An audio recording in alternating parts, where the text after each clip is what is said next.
కర్నూలు జిల్లా కలెక్టరేట్లో మాజీ డీజీపీ ఏబీ వెంకటేశ్వరరావు అధికారులకు వినతి పత్రాన్ని అందజేశారు.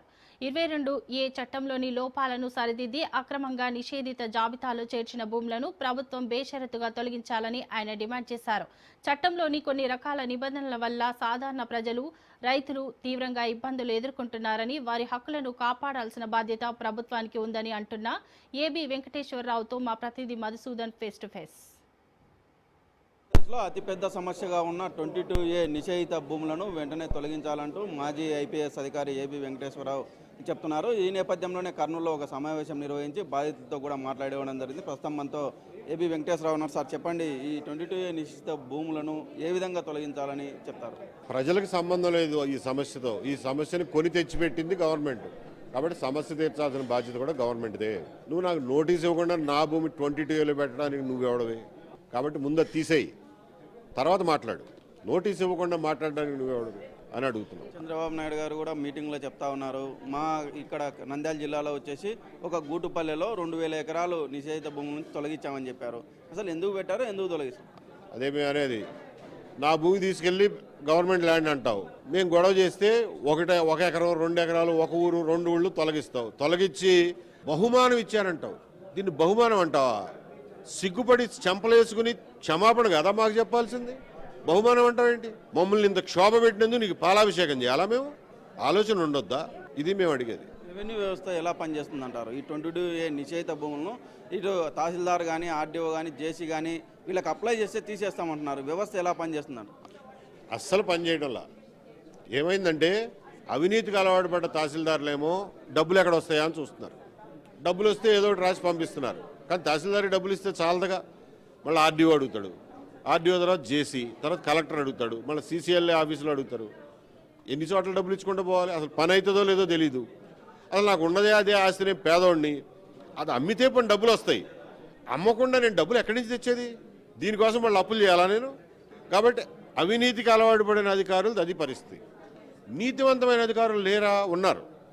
నీతివంతమైన అధికారులు ఏమనుకుంటున్నారంటే, నాకు ఎందుకు వచ్చిందిరా బాయ్ ఈ గొడవ, ఏమో ఇవాళ నేను ఏడన్నా సంతకం పెడితే 5 ఏళ్ల తర్వాత మళ్ళీ నువ్వు తప్పుడు సంతకం పెట్టావని నా మీద ఎంక్వైరీ చేస్తాడు. నాకు ఎందుకు, నేను గమ్మునుంటా, నీ చాలా సావాళ్ళు చేస్తారు అని చెప్పి నీతిపరులైన అధికారులేమో చేతికి మట్టంటించుకోవడానికి సిద్ధంగా లేరు.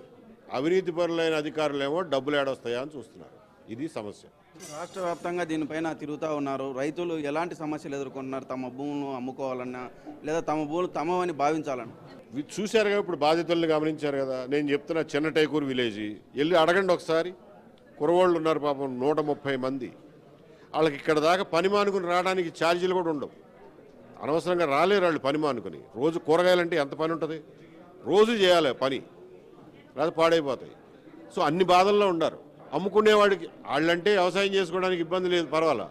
అమ్ముకోవాలంటే, ఇల్లు కట్టుకోవాలంటే పర్మిషన్ ఇవ్వవు. బ్యాంకులో లోన్ సొసైటీలో పెట్టడానికి కూడా ఇవాళ పర్మిషన్ లేదు. అక్కడికి వెళ్ళి వాడు కంప్యూటర్ తీస్తాడు, చూస్తాడు, ఇది గవర్నమెంట్ ల్యాండర్ పై నేను ఇవ్వనంటాడు. ఇది పరిస్థితి. ఈ సమస్యను ప్రజాప్రతినిధుల దృష్టికి తీసుకొని వెళ్ళింటారు. ప్రజల చేత ఎన్నుకోని ప్రజలు వీళ్ళు ఏం చేస్తున్నారంటారు? ఇంత పెద్ద సమస్య మీరే అడగండి, రోజు కలుస్తుంటారు కదా.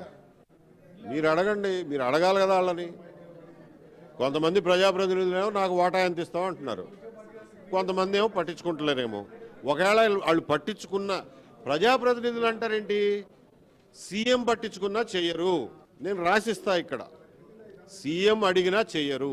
ఇప్పుడు ఈ ఆవులపల్లి ఎట్ట సాల్వ్ అయింది? తహసీల్దార్ రాస్తే సాల్వ్ కాల, గవర్నమెంట్ మెమో ఇస్తే సాల్వ్ అయింది. కాబట్టి గవర్నమెంట్ మెమో ఇవ్వయా రాష్ట్రం మొత్తానికి. అంతేగాని నీ తహసీల్దార్లు, ఆర్డీఓలు ఈ వ్యవస్థ అంతా పనిచేస్తుందని మాకు నమ్మకం లేదు, పని చెయ్యదు అని చెప్పి రిపీటెడ్గా ప్రూవ్ చేస్తున్నారు వాళ్ళే. ప్రధానంగా చెప్పండి, సిడి సాయి ఎలక్ట్రికల్స్ వారు గతంలో జరిగిన అవినీతి అక్రమాలకు సంబంధించి ఇక్కడ పనిచేస్తున్నటువంటి ఒక అధికారి పైన విజిలెన్స్ రిపోర్టు కూడా ఇచ్చారు. ప్రస్తుతం అతను ఎస్సీ స్థానం ఉన్నారు. 4 కోట్ల ఫ్రాడ్ జరిగిందంటారు. దీనిపైన ఏం చెప్తారు? 1000 కోట్ల ఫ్రాడ్ జరిగితే దిక్కులేదు. 4 కోట్ల ఫ్రాడ్కి నేనేం చెప్తా? అది ఆ వివరాలు కూడా తెలియదు నాకు. వాళ్ళ కళ్ళెదురుగానే వాళ్ళ సంతకాలతోనే 1000 కోట్ల ఫ్రాడ్లు జరుగుతున్నాయి.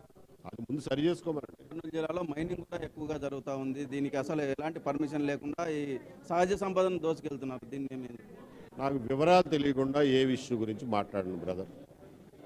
నేను నోటికొచ్చినట్టు మాట్లాడే రాజకీయాలు కావు మావి. దీనిపైన కూడా మీరు పోరాటాలు చేస్తున్నా ఉన్నారు కదా? చేస్తున్నాము. మేము ఇన్ఫర్మేషన్ సేకరిస్తున్నాము. అన్ని రుజువులు ఉన్నప్పుడే మాట్లాడతాం. మేము మాట్లాడామంటే అది ప్రామాణికం, దానికి ఇంకా క్వశ్చన్ ఎవడో వేయడానికి లేదు, అది శాసనం.